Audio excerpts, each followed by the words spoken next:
Welcome back to Lost Again No More. With this episode, I wanted to focus on Wes Anderson. I just went and watched the Phoenician Scheme in theaters, and I kind of just wanted to, you know, reflect on his work and see where that kind of places in the overall his overall filmography. But yeah, so essentially, I've seen Asteroid City before this and the Phoenician Scheme. Saw Life Aquatic in theaters. I saw Moonrise Kingdom in theaters. Darjeeling Limited in theaters. I missed the Fantastic Mr. Fox, but I did see the Isle of Dogs. So, and somehow I don't know how I did this, but I missed the Grand Budapest Hotel, which I ended up absolutely loving that one. To this day I'm like, I should have saw that one in theaters. I would have really really enjoyed it.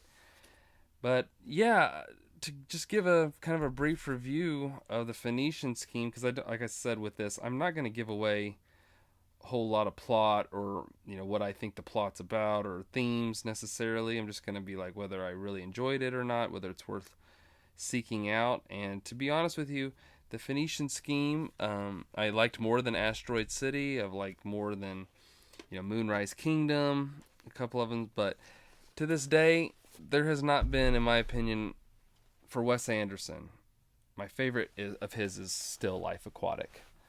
I think this is his best movie, and I sometimes I wonder if it's it has such a great cast.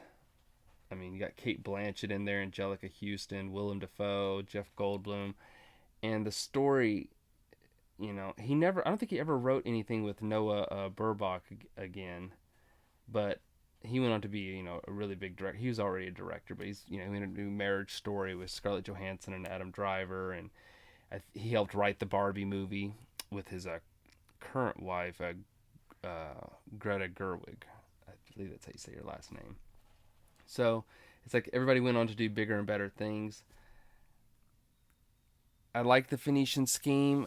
It's just that it seems like Wes is starting to delve more and more into becoming obsessed with like set design and fancy editing, and I don't know. I feel like something is starting to.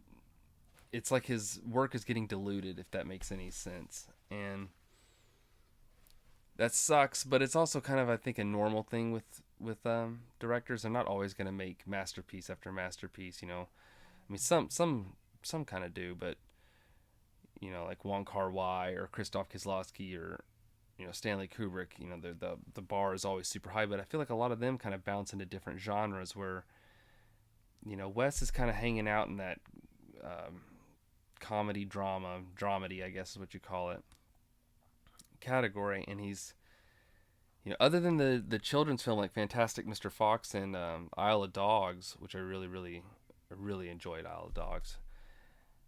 It's kind of I don't know, feeling like the guy's a little stunted. I started watching, and I can't. I'm not gonna pronounce his first name because I'm just gonna butcher it. But Ozu, the auteur, the Japanese auteur from the 50s. I think he actually made stuff from the 40s on, but he really started gaining his prominence in like the 50s and into the 60s. And once I've started watching him over the past couple years, I'm like, I get where Wes is obsessed with composition and all that. I mean, I'm sure there's other people that he's watched, other directors that have taken on his, taken from their style. But after I saw some Ozu films, I was like, yeah, Wes Anderson definitely has watched and loves Ozu films. And the difference between Ozu films and Wes's is that Ozu's has a heartbeat. It's not always for play. It's not always like tongue in cheek all the time. And I feel like Wes may be afraid to step out on a limb and actually, put his cards down and say, something, not to, for lack of a better word, deep about the world. He keeps it kind of surface level, skipping across. And, with the Phoenician Scheme, I enjoyed it in parts. There are other parts that, kind of just, I kind of found boring. And I'm starting to wonder if he's not going to get out of this rut. And I really want him to. I actually still have not seen The French Dispatch. Somehow I have not seen this movie. I need to. But I guess that's kind of telling you where I'm at with his filmography, is that it's not holding that same power it used to. But I will always be super grateful that he did Life Aquatic. I would put this in my top 30 films of the 21st century so far. I love the set design, I love the animation, I love the soundtrack, and I think he did a great job with the story. And if you stay to the very very end, and I mean the absolute last shot, even through the credits, you may be pleasantly surprised if you look at the very top of the ship, because he's kind of hinting at, what we've seen may not all be true. And it took me years to get all the way to the end of it, and then I was like, oh my god, is that what I think it is? And I do believe that that's what he's kind of implying with that very very last shot, which, the last shot to me is integral of whether I'm going to take a movie from good to great. It's usually because of the last shot. So yep, I'm getting ready to head to a wedding. I wanted to get this one done and say that, yeah, I would still go see the Phoenician Scheme in theaters because I like to support good filmmakers, but it's to me it's not his best work.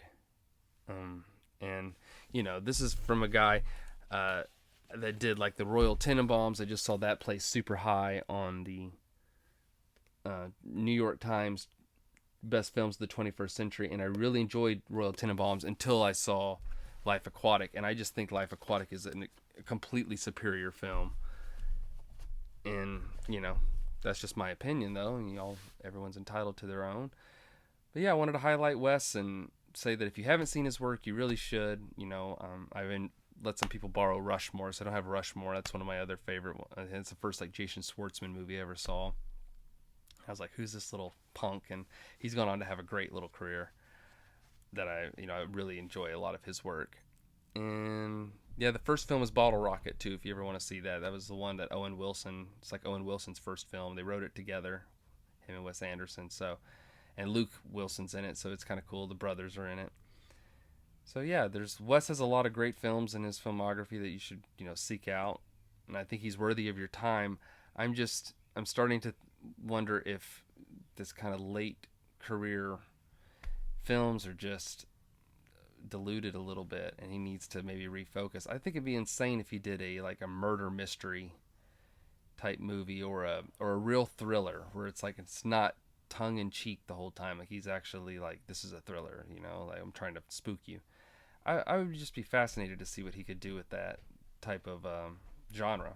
So anyway, here's hoping for the best, and yep, I'm off to a wedding. Take it easy.